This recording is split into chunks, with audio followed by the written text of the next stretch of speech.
Welcome back to Martins and More. My name's Maury Rutch. And I'm Spoon Phillips. And we have a lot of things to talk about today. How you doing, Spoon? I'm doing very well, thank you. I am just at the very end of my first spring head cold, but it's actually the very first cold I've had since 2019.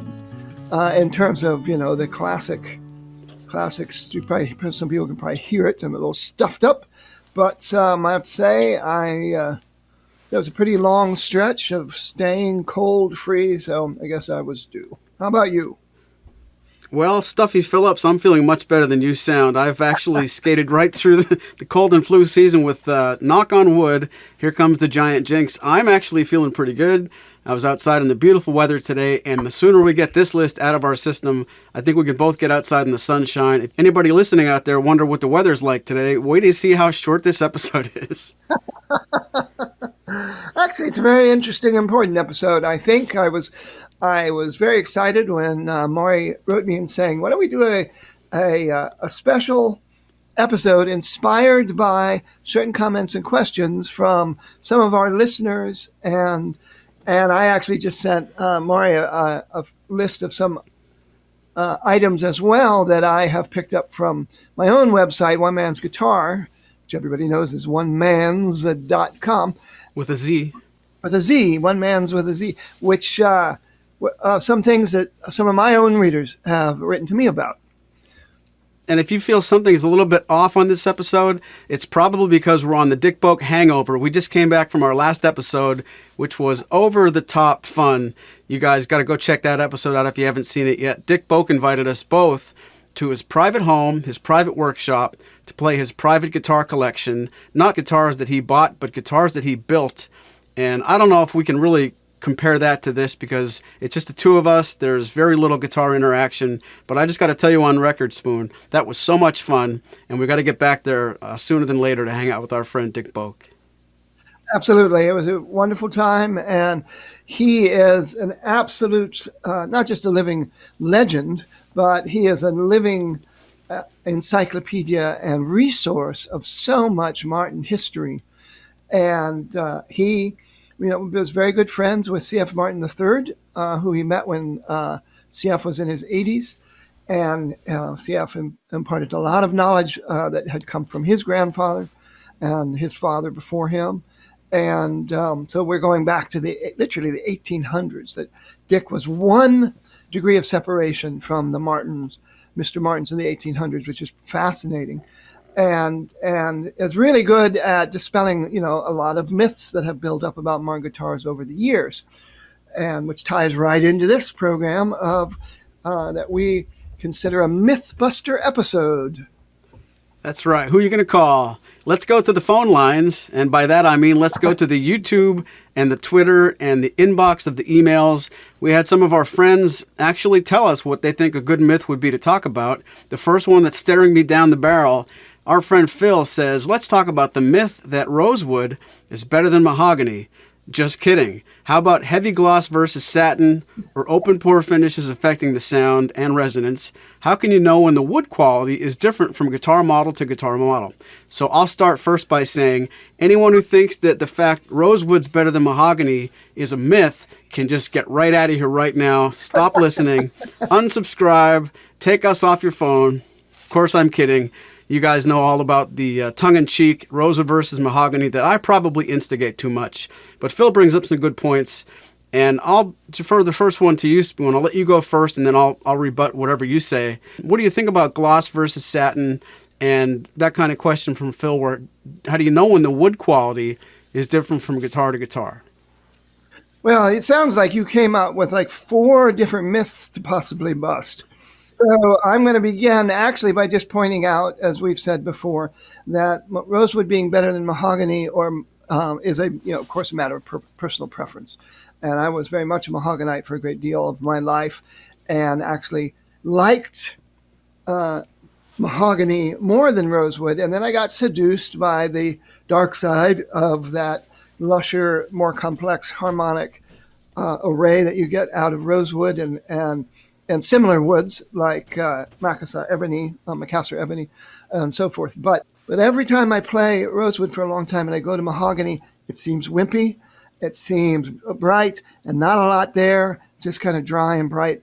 But then I stop, my ears stop looking for what isn't there, and I start hearing what is there. And then I come to really love mahogany. And when I go back to rosewood, rosewood seems too thick and muddy and overly complex and almost to the point of being distracting until I readjust. So kind of polarize between those two woods. So that's one myth thrown out is, of course, it's all a matter of opinion.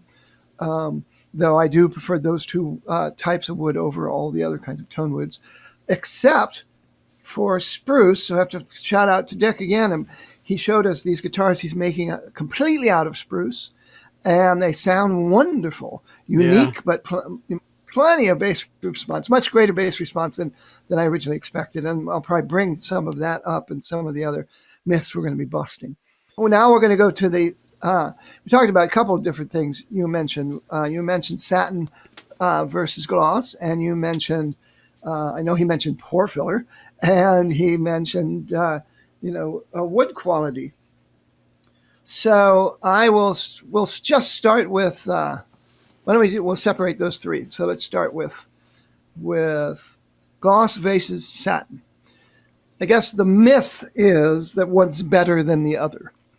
If anybody has played the very high-end, wonderful guitars by George Loudon and Son from Northern Ireland, they are satin finish guitars, and they are wonderful. And there are other major builders out there that build with satin finishes. They're definitely not the same. And even inside Martin, they're not the same. When it comes to these new standard series satin models, this is not the same nitrocellulose lacquer that's used on the high gloss. It is a catalyzed lacquer. It's still a true lacquer, but it's not exactly the same. And it's also put on with less thickness because it doesn't require as much buffing as you need with the nitro. And so it looks a lot like Martin's vintage gloss, but it is not the same thing. And satin finishes definitely make a guitar sound differently. But as I think we've proven in the videos that we made of the new satin models against the traditional nitrocellulose high gloss finish, the D18 and the D18 satin have more in common with their sound than differences. So I don't think people are being shortchanged by spending less money to get the satin model, but it's definitely not exactly the same. I think they have a more open, airy quality. You can feel the vibrating body in a way you don't from that thicker nitro finish that seems to hold the body in place more. I think that just makes the wood reflect sound waves differently. But you're still talking about everything else about them is identical, really good quality. So what is your take on satin versus gloss, Maury? This topic is timed perfectly. Thank you, Phil. We really recently got to try the satin versus the gloss like Spoon mentioned. And if you would have asked this question 10 months ago, not that we wouldn't know the answers, but it's really great to have this fresh in my mind anyway. I really feel like satin lets the guitar breathe, and it certainly does have some kind of a characteristic where the mid-range especially, maybe even the upper mid-range, there's something a little more vibrant about how the guitar's decay happens. And if you strum a full gloss Martin, it's not fair to say that you're putting a blanket over it and it's a negative thing.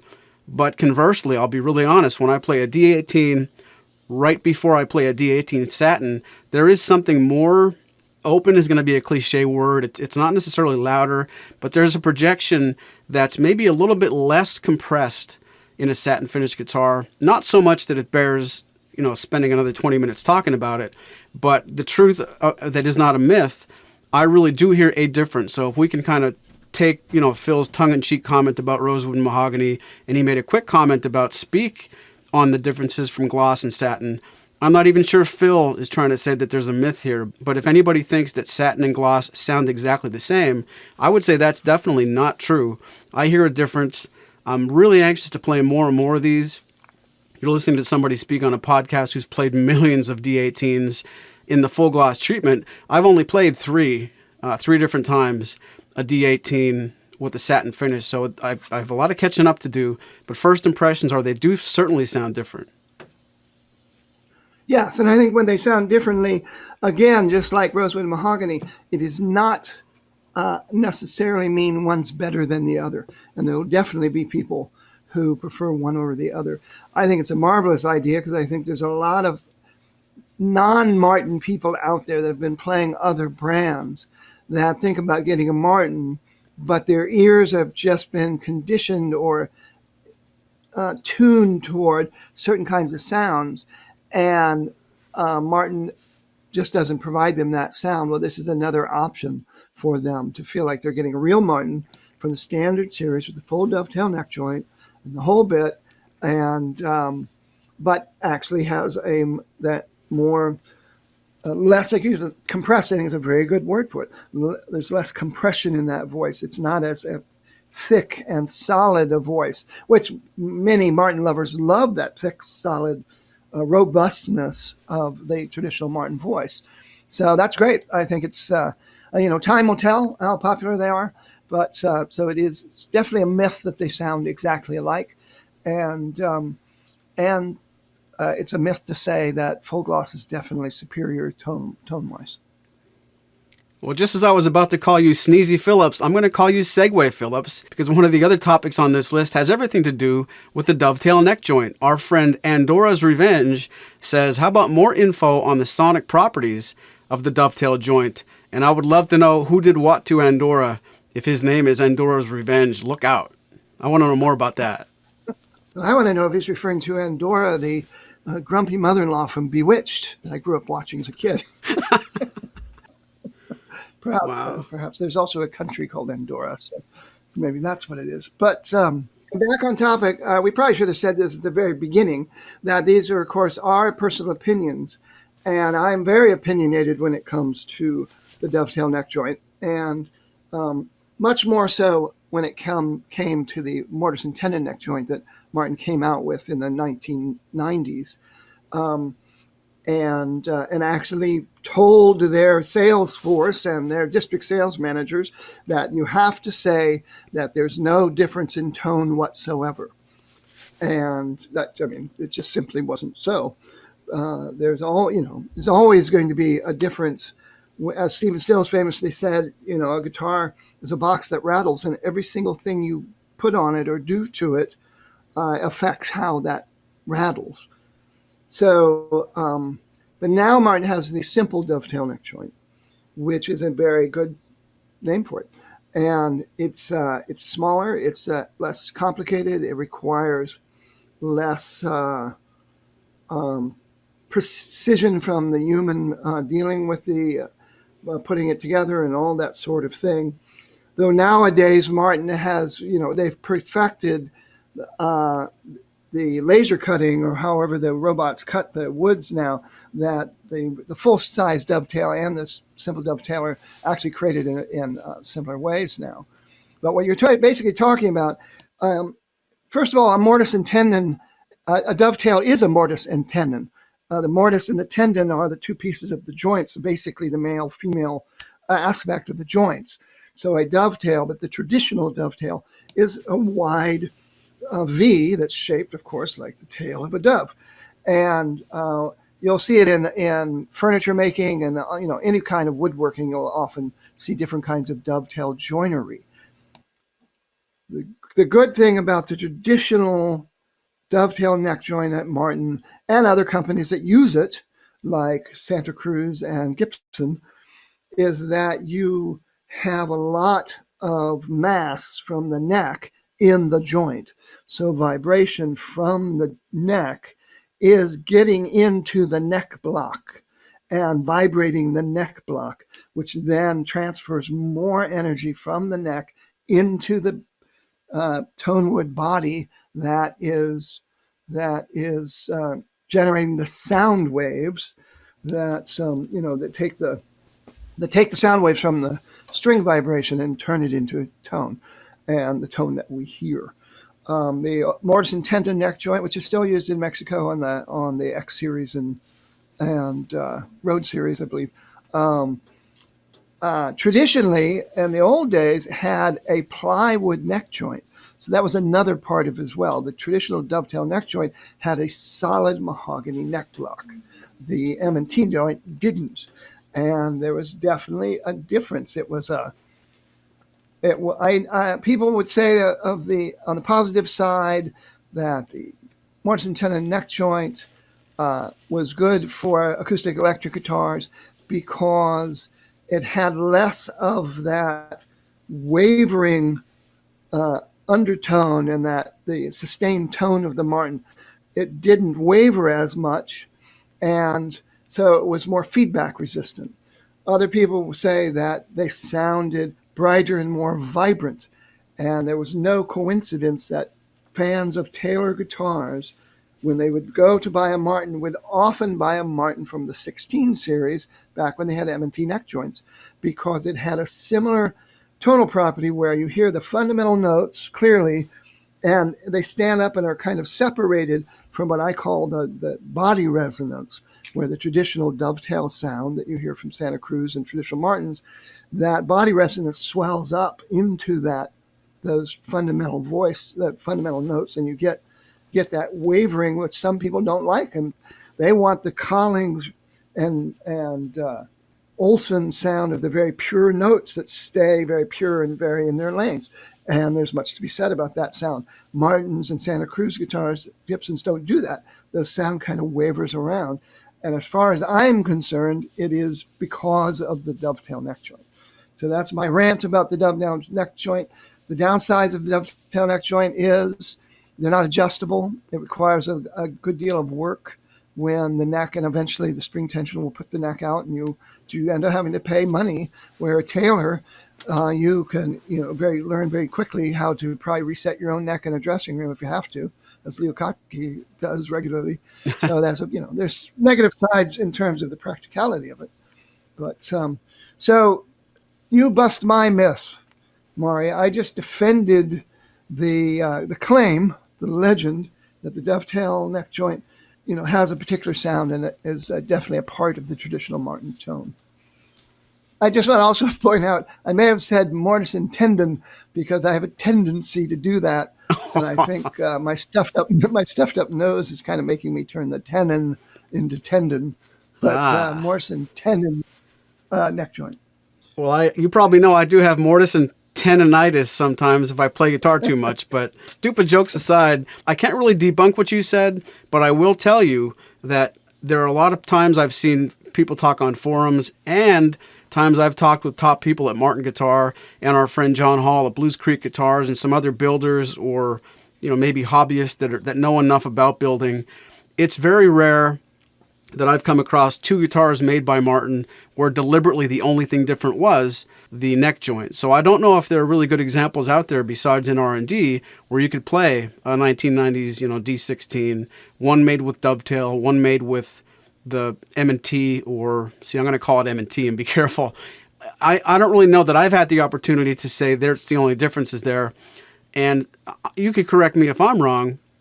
Some of those 16 series guitars, the bracing that they put on an M&T guitar wasn't exactly the same as the X bracing that would go on a similar build. Maybe if we compare a D16 GT from back in the day to a D18, I don't know that you could really say these sound different and the only thing that's variable is the neck joint, but it doesn't mean I disagree with you. I think there's certainly a reason Martin graduated from M&T to simple dovetail. If M&T was great and there wasn't any sonic difference, I think that spells out that they needed to get better than M&T. And the fact that the simple dovetail is a graduation from that, working backwards, it tells me they weren't thrilled about M&T to leave it well enough alone. So I won't debunk you, but I wanted to throw that in there too. Yeah, I think that's important. It's funny you bring up the D16 because their first D16s were full dovetail neck joints and had forward shifted scallop bracing. And then some pencil pusher, brought in the M&T as a way. It was brought in entirely as to maximize profits, and it did maximize profits. But the very first D16s that were made right at the change, and 0016s are as close as you're going to get to what you're talking about. However, the M&T required the A-frame braces, those two slanted braces, V-shaped bracing that come from off of the X brace up under the neck joint to help hold the neck joint in place. And it has a bolt in there as well. And people would say, well, the bolt's just there until the glue's dry, but they didn't remove the bolt. But it's not a true bolt on the neck in the sense that it still had a mortise and tenon. By the way, the mortise and tenon necks had been around before Martin. Michael Gurian is credited, I think, with developing the first modern mortise and tenon system. His guitars were very popular. Jackson Browne was his main guitar that you see him playing in his early part of his career. They have kind of a rounder, almost classical guitar sort of shape to them, and they usually had sort of elaborate rosettes. So you can definitely get great guitars out of all kinds of non-dovetail configurations. Just look at all the Husson Dalton, Collings. Collings kind of has a dovetail and the bolts and the steel rods in the neck and all that. And Jim Olson, lots and lots and lots of builders. The Dick Boat cars we just played were M&T neck joints. And though I think he's moving away from that, actually. But with some of his future guitars, I think he's going to get away from that. And they sounded wonderful. So I'll just end by saying, like you said, you only played 3 satins, it is possible to play lots and lots and lots of Martins with dovetails and Martins with simple dovetails and start to hear the similarities. Simple dovetail, I do not say sounds identical to the full dovetail. You don't have as much mass there's not as much energy transference from the neck to the neck joint. But it's much closer than the sound of the M&T. Frankly, I think the M&T, you don't get the pure, what I call the violin purity in the trebles. It had a harsher, I'm trying not to use negative words, but somebody, it wasn't raspy, but somebody had used a word that I thought really nailed it down that wasn't a negative sounding word. But I should also point out that Martin, nowadays, they got rid of at some point they also did get rid of the plywood neck joint, and they started going with a solid SIPO neck joint. So I think even the Road Series have a solid wood neck block, rather. I think the block now is made out of solid, some form of solid mahogany now, and they've done away with that inferior plywood neck block. So again, my opinion, I know what I hear. I definitely played an enormous amount of guitars, focusing, and would play them for people in guitar stores and ask them without telling them why I was asking them to describe the difference between the guitars and stuff. And I think you play enough dovetails and enough non-dovetails, whether it's Baldwin necks, M&T necks, you start to hear the similarities between dovetail neck joints and bolt-on neck giant joint guitars, no matter who's making them. We're going to shoehorn that into a question. So Andora's Revenge, the way he phrased it, more info on the sonic properties of the dovetail neck joint. We're going to change that to myth, dovetail neck joint sounds better. And I'm going to say not busted. Next question. Rosalind, our friend Rosalind says, I'd like to think there's a mojo in each guitar, the tree from which it was made, the people who made it, people who played it, and now mine to take care of and play until it's passed on to the next person. It's probably a mythical thought, but it's comforting, except for that one guitar that was very judgmental of my playing in the beginning, but which made me practice more. So you want judgmental, you came to the right podcast. We're judging you right off the bat, Rosalind. It's a pretty good question, and I'll tell you that I'm glad to talk about it. It's funny, we talked to Mike Dickinson, I don't know, maybe 7 or 8 podcasts ago, and he made a good point about wood selection, and he's the guy that buys the wood for Martin. The tree that it comes from and the actual piece of wood, I can almost speak for Spoon. The tree it comes from, the piece of wood, that certainly got to make a difference. I wouldn't say that's a myth. That's certainly a truth to me. Is there mojo in each guitar? My bass player always made the joke where he didn't like to watch that program How It's Made. He watched the program How It's Made on a Friday. And you can kind of, assume that there are some things that happen at Martin Guitar on Tuesday or Wednesday, but if you get the wrong guy after going to see his favorite band on Thursday night, comes in Friday just doing the bare minimum, get me out of here, I don't want to be at work, maybe that guitar has less glue in it. I don't know. That's, of course, it's a joke, but I would have to think the way that Martin's building guitars, there has to be some kind of a difference, even though they would probably never admit it. That one guitar, serial number 20, is going to be built a certain way. I can't believe that serial number 19 and 21 are exactly the same guitar as far as the care that went into it. I mean, it has to be some kind of human variability. So I'm going to buy into your idea that there is mojo in each guitar for the people who made it. Now, when you say the people who played it, no doubt about that for me either. If you give me your guitar for a year, you're going to get it back with X amount of vibrations that had happened the way I play my guitars. You give it to somebody much more careful, I would like to think they're going to sound different afterwards. And the fact that you're going to be the caretaker of a guitar until you pass it on, I like your question from top to bottom, and I'm really curious to see what Spoon thinks about these coins. Well, I'm going to take this topic and start at the back and move forward. I will say that when you buy a brand new guitar, that absolutely you are going to be teaching that guitar how to play your music. And it's going to react whether you're if you're just a soft finger stylist who you just use your fingertips and that's all you ever do. And 3 years from now, that guitar is going to blossom into a particular guitar. If that exact same guitar had gone home with somebody who only played with thick picks and big, giant, hard, robust strumming, 3 years from now, that guitar is going to sound very different. And I know people who love that about buying a new guitar. I know people who don't want to buy a used guitar because they don't want somebody else's sonic DNA in there.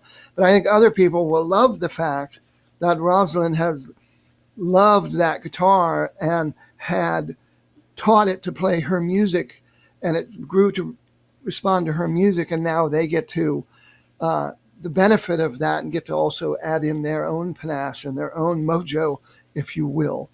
When it comes to wood, when it comes to that tree, that piece of wood, all that, I'll say two things. One, it may sound contradictory. One is I believe that Martin guitars now, particularly in the standard series, the professional level guitars, 16 series, standard series on up, they are more consistent guitar to guitar within a given model than probably any time in their history.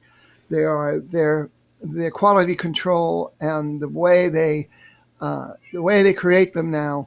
I think you're buying a D28 or an HD28 in Miami or Seattle or St. Petersburg, Russia, you are getting much more the same guitar that you were hoping to get.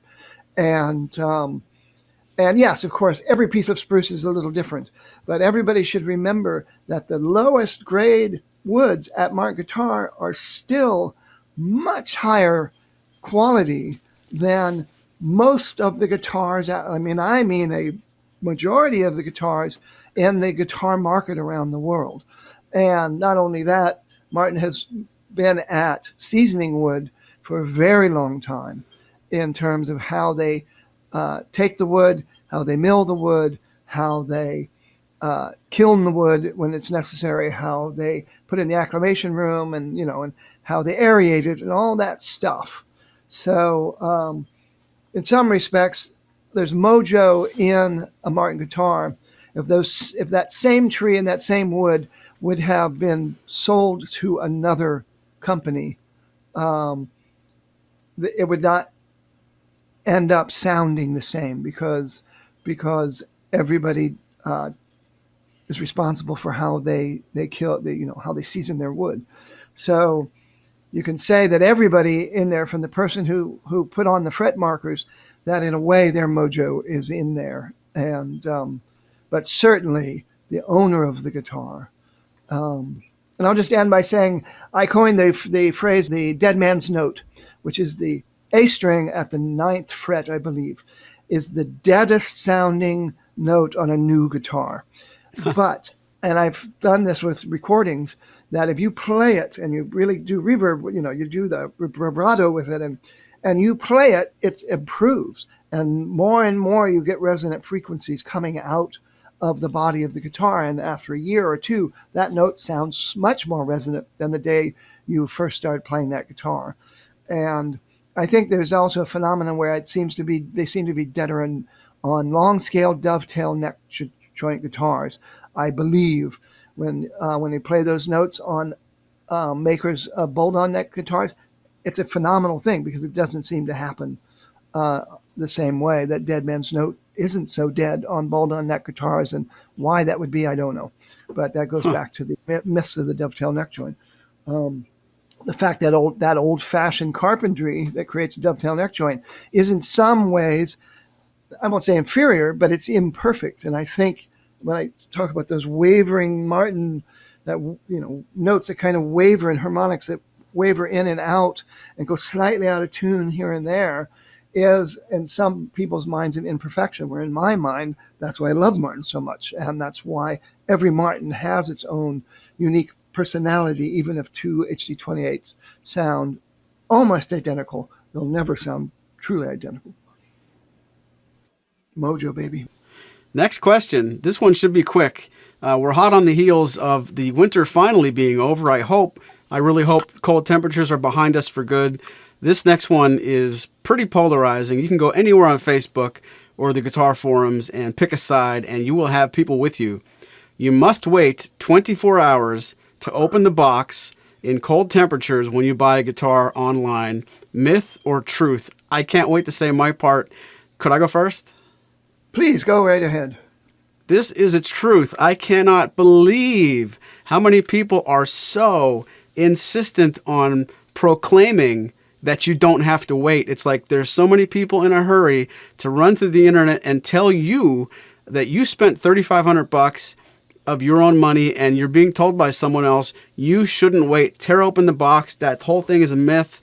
And I'm probably coming from the point of view that they think when I say we, it's the dealer. It comes from the manufacturer. I'm speaking about Blue Ridge and Martin guitars specifically, but I know it happens across other brands. The dealers are taking their advice from the manufacturers who built these guitars in climate-controlled environments that are putting finishes on the guitar that are going to react differently when a guitar gets really cold really fast and then really warm really quickly. The finish reacts at a different speed compared to the wood. And I won't get into the science of it right now, but there's a reason the manufacturer tells the dealer to tell the customer, if you're going to get this guitar shipped, it's going to leave a climate-controlled music store where the temperature was about 70 degrees, the humidity was 45%. It's going to take a trip, even if it's 2 or 3 states away, even if it's not that cold when you get it. It might have become cold at some part of that journey, and the safe thing to do is just let it acclimate in the box for a whole 24-hour period before you open it to avoid the risk and the opportunity of something going wrong with the finish. It's a prevention. What do they say? It's an ounce of prevention is better than a pound of cure. This podcast isn't long enough for me to give you guys the floor to explain to me why you should let someone tell you don't bother with that. It's nonsense. Just rip open the box. I guess I don't necessarily have a problem with people who don't know if it's important or not, but I have a problem with people that are convinced it can't be a problem, and they try to tell people you'd be a fool to wait 24 hours to open that box. That's how I feel about that, and I don't mean to upset anybody, but that drives me bananas. How do you feel, Spoon? Well, as I sit here and think about the wealth of knowledge and advice you can get from the internet, and the wealth of ignorance and hubris and bad advice you can get on the internet, you have to remember who it is that's telling you and what they might know about it. And the dealer would certainly know more. It's entirely possible that guitars that have a polyurethane finish may have far fewer problems in that circumstance than something made with a traditional lacquer. Well, Martins are made with traditional lacquer, whether it's a catalyzed lacquer or in the nitrocellulose lacquer, and those definitely can suffer the slings and arrows of weather and humidity changes. Finish checking, that's what people call those tiny, tiny, tiny micro cracks on vintage guitars. Those are caused almost always by what we're talking about. And they may not necessarily cause problems with your guitar, but, and some people claim that's one of the reasons old guitars sound as good as they do, because the finish is now all has those micro cracks, and so the guitar breathes even more, to go back to Maury's comment about the satin finish, allowing the guitar to breathe more. But you can also crack the wood, and the binding can also come loose, and all kinds of things can happen. And, wood usually cracks because it was weaker than whatever else was expanding. People know the old pickguard cracks from the shrinking nitrate pickguards that used to be under the finish, and all those little things that you have to be careful about. So why not follow the advice of the person who sold you this expensive guitar and just let it acclimate in your home for 24 hours? That's not a rhetorical question. We'd love to hear people's comments on the YouTube version of this podcast to try to defend to not doing this. But good luck, because be forewarned that we've busted the myth that you don't have to worry about your guitar acclimating if it was shipped to you, or even driven across country. Last thing you want to do is put your guitars in your trunk of your car, particularly in cold weather. Same issue will happen. The same thing can happen if a guitar gets really cold in a car over a long journey, and then you bring it into a warm house. And just let it sit there and warm up. Let it wait till the case comes up to room temperature before you open it. Same sort of thing. Yep. And I want to be open-minded and mature about it. If I'm wrong, holla at me in the comments. I'll read every one and I will reply, I promise. Next question. Buying a new guitar in the box is better than buying a floor model. And when I say this, you see that video sometimes on the social media where somebody plays a guitar in a store, and I'm not talking about Maury's music. Somebody plays in a big box store and they play the guitar and they know they like it. Go get me one from the back. I want one that has been unplayed. My argument with that is that's a myth for two reasons. The first reason is if you finally have a guitar in your lap and you love it and you played the one that you know you like, I think that's a luxury some people don't have. And if you have the opportunity, maybe just say, hey, I've bonded with this. This is great. I want to take it home. But even more so, some people sort of have a stigma about the guitar that's in the back room in a box that's never been touched. That one's better. More often than not, and I'm not just saying this as a dig, and it's not, there's no underlying grievance that I have with Martin or Blue Ridge. I'm a Martin dealer and I'm a Blue Ridge dealer, and most of the instruments we get new in the box, and I'm making my air quotes, we take everything out of the box, inspect it closely, photograph it, and put it back in the box.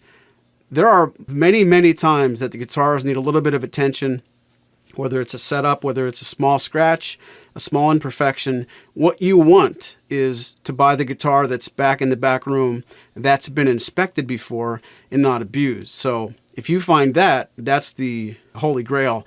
But what you don't want is the guitar that Martin put in a box. Some dealer received it at the dock, put it in the stock room. Nobody knows what's in that box until you buy it. You don't want to be the first one to open that box and inspect it. You want a guitar that's been inspected and not played by a million people. And that's not the same thing as new in the box. It's something that goes around the internet pretty often, and that's my take on it. I don't know, Spoon, if that's something you really have a lot of experience with, but I think it's a myth for somebody to want a guitar that nobody's seen.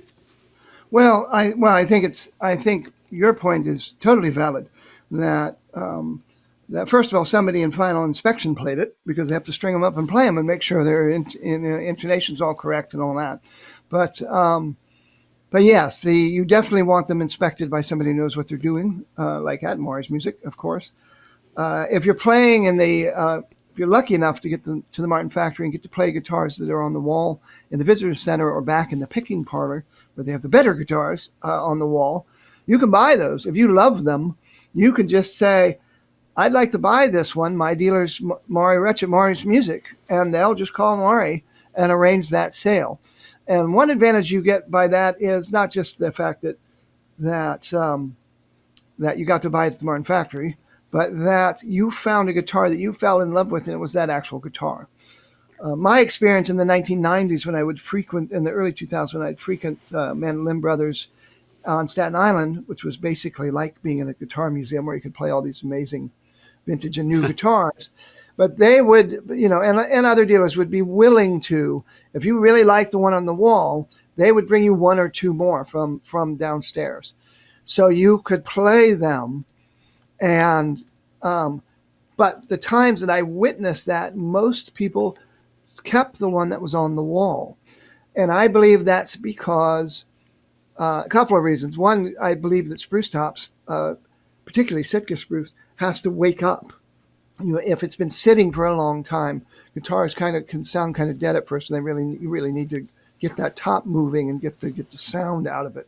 Now that's a myth into itself, but from my experience, I find that at least maybe it's a trick your mind and your ears play on you, but I believe that's part of it. But also that one in the shop that's been on the wall has been played by people, so it's already had some playing in, and I think that's by and large one of the reasons people like them so much, as opposed to the guitar that is just, it's maybe gone through inspection, but nothing else. And it just doesn't have anybody's mojo in it yet.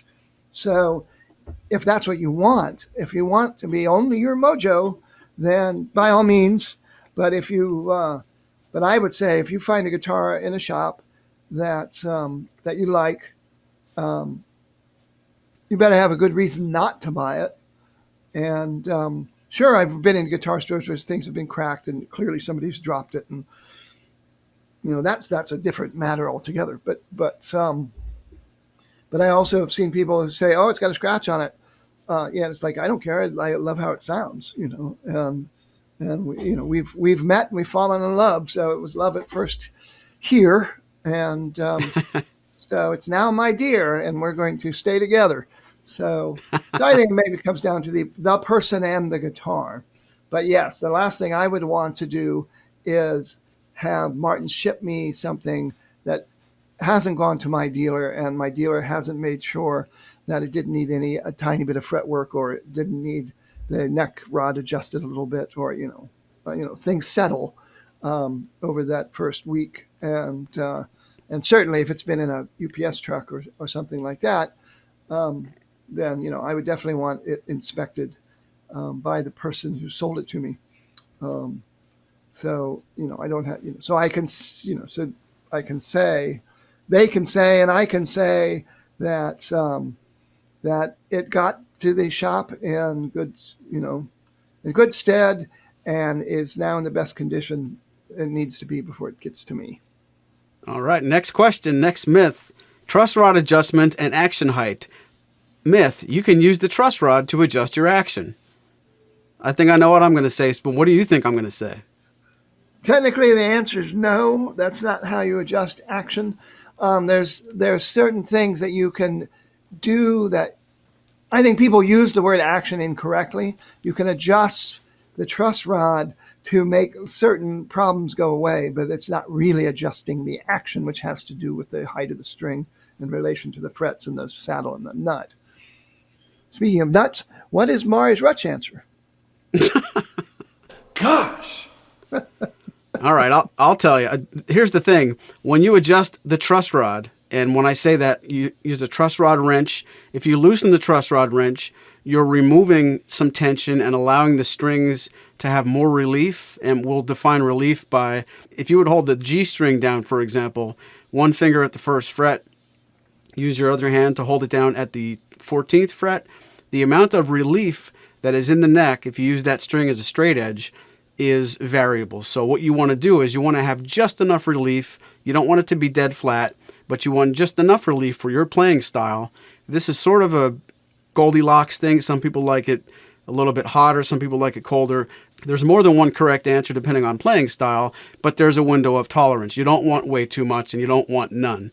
So you use the truss rod tool, the truss rod wrench, to add or subtract the amount of that relief. When you do that, a side effect listen, the side effect of that is it's going to change the action of the guitar. So the strings are going to raise and lower a little bit depending on if you're going to loosen or tighten the truss rod. So that leads some people to say, I want my action to be a little bit taller. I'm going to use the truss rod. And it's kind of like fixing the front wheels on your car and taking the bolts off the back wheels to do it. So now you've got the front wheels are nice and tight. Your back wheels fell off. You didn't fix anything. You kind of went around and about, and I'm not poking fun at anybody. Unless you ask and you investigate the problem and figure out what to do, you can't know this unless somebody tells you so. It's not a matter of ignorance. But those people that just go to the truss rod to achieve the action they want, even those people that know it's not the right way to do it, what you need to realize is you're basically robbing from Peter to pay Paul. You solved the action height as a Band-Aid, but you've actually given yourself, let me say this way, you've actually changed the relief in the neck. So if you needed to do both, that's the only caveat here. If you needed to change the truss rod with the truss rod wrench to arrive at the correct relief, and the side effect is action you like, that's not what I'm talking about. That's actually correct. But don't use the truss rod wrench to manipulate the relief in the neck just to arrive at an action height you like, because if you end up with the action height you like and you've disrupted the correct amount of neck relief, you're going in a circle. So that's not a really long thing to talk about, but it's a myth. I wanted to bust it.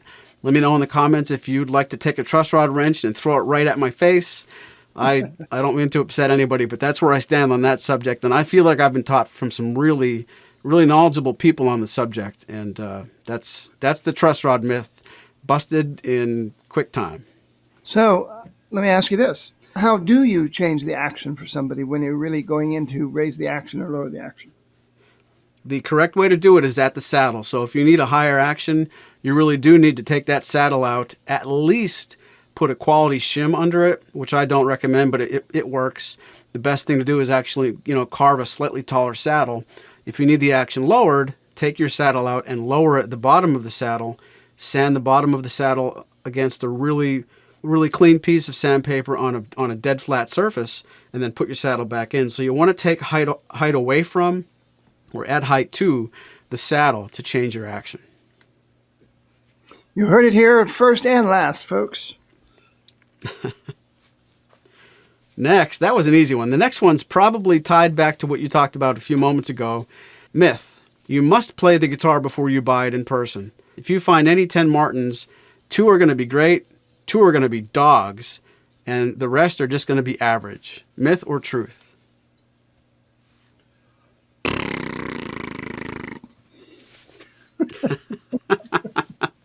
I think Martin guitars are more consistent now, guitar to guitar, within a given model than they've ever been ever. I would never felt more secure about ordering a guitar online than I do now when it comes to Martin guitars in the standard series, 16 series, the Nazareth made instruments.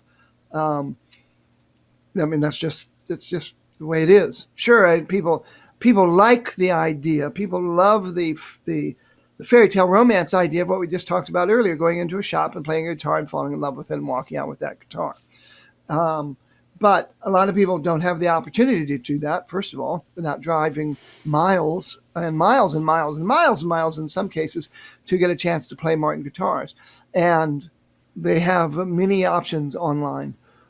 Maury's Music or whoever their favorite dealer is there and available. And I don't know anybody personally that ordered a Martin guitar from a dealer, from one of the main models or one of the limited editions, and got a lemon from ordering it online. I just have never met anybody who's been able to say that was the case.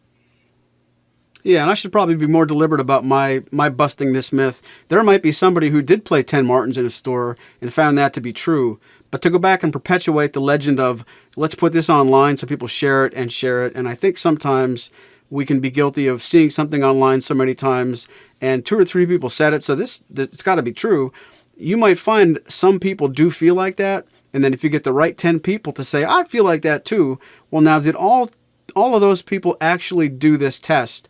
And if you find a group of people that literally go and try to find 10 HD28s in one store and ensure that the strings are all alive, that the setup is okay, that some of those guitars weren't used, you find 10 brand new HD28s and you know that there's no variable in as far as how much life is left in the strings, and find out that 6 are stinkers, only 2 are very good, and there are 2 that I wouldn't wish on my worst enemy. I just think it's too easy to keep recycling some of the things some people see, and until I find out someone's done a test where they can back it up, I don't believe in that at all, except for isolated cases. I might be able to play 3 0018s after this program, and I'll tell you what those 3 0018s feel like to me in my first impressions. Then I'd put them away and come back to them tomorrow. I'd be wrong to tell people online later this week that you got to watch out for 0018s because any 3 you play, one of them's way better than the other 2. Well, in my opinion, these 3, that one time, you just be careful of what you see out there. I do think that's a myth that could be busted. Maybe I'll say there's some truth to it in some cases, but it wouldn't be every time for sure. Well, yes, and there's certainly hyperbole in saying 10, as if anybody goes someplace that has 10 HD28s, even in the glory days in the late 20th century when you could go into shops that would have lots of Martins. They never had 10 standing on the wall of the same model. But that just goes to the exaggeration of this whole idea, because it's right up there with the people who think they were the first person to ever think that, I bet these computer virus protection companies are actually making all the viruses to keep them in business. And it's just a very shallow logic and a cynicism that invades the internet, really. But I would say this. Let's just say that existed 10 HD28s in the same shop, and one person went in and made that decision. If 10 people went into that shop, all of them would have picked a different best guitar. And all of them would have picked the guitar that was, they dismissed right away. And they would have been different guitars, because there's different people with different ears, probably on different days. And like you already brought up, the difference in the strings and all that. And nowadays they are so similar that it might come down more to looks, that somebody likes the looks of the sides on this one more than that one. But when it comes down to looks, I always tell people to buy guitars with their ears in their hands, not their eyes. And so, yeah, I'm 100% with you that if somebody wants to only buy a guitar that they get to play in a shop, that more power to them. That they should go on the internet and basically demand that everybody else do that, and you're an idiot if you don't do that, says much more about them than it does the guitars or the people that they're talking to. All right, Spoon, the next myth. When the music starts, the podcast is almost over. True or false? That would be true.